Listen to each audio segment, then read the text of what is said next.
Global trade had brought great success to China, particularly during the time of the Qing dynasty. China was drawn into global systems through maritime trade. It was surely an era of great success and economic prosperity.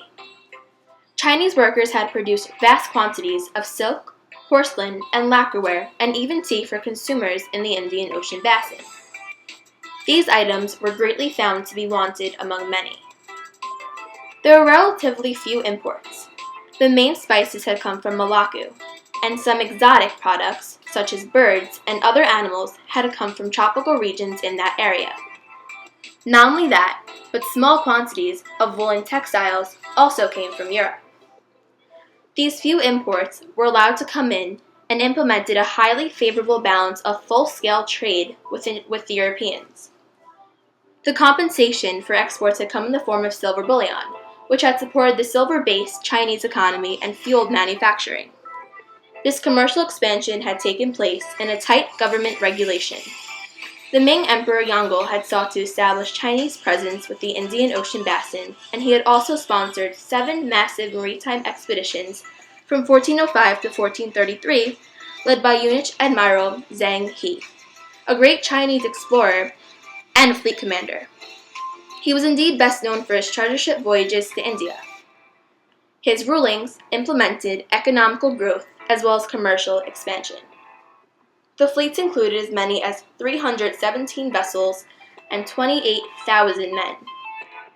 After the reign of Yongle, the government had withdrew its support for expensive maritime expeditions and even attempted to prevent Chinese subjects from having any contact with foreign peoples. In an effort to later do so, the government tried to end maritime activity altogether. However, Qing authority had closely supervised activities of foreign merchants in China, and they permitted Portuguese merchants to operate only at the port of Macaé. This regulation was known as the Canton system, a trading pattern that developed between Chinese and foreign merchants, especially British, in the south trading city of Guangzhou. Guangzhou was historically the major southern port in China, and the main outlet for the country's tea, rhubarb, silk, spices, and handcrafted articles that were sought by Western traders. Government policies had also discouraged organization of long-scale commercial ventures by Chinese merchants. Other restrictions included that women were forbidden to bind feet, as well as men had to wear hair in Manchu style.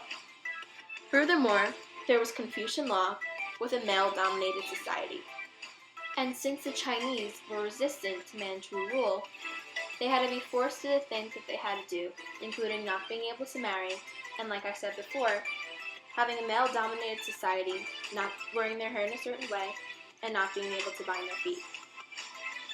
The organization of long-scale commercial ventures was once again discouraged by the government, as in the absence of the government, it was impossible to maintain shipyards that can construct large sailing ships such as the mammoth 9-masted treasure ships that Zhang He had led throughout the Indian Ocean.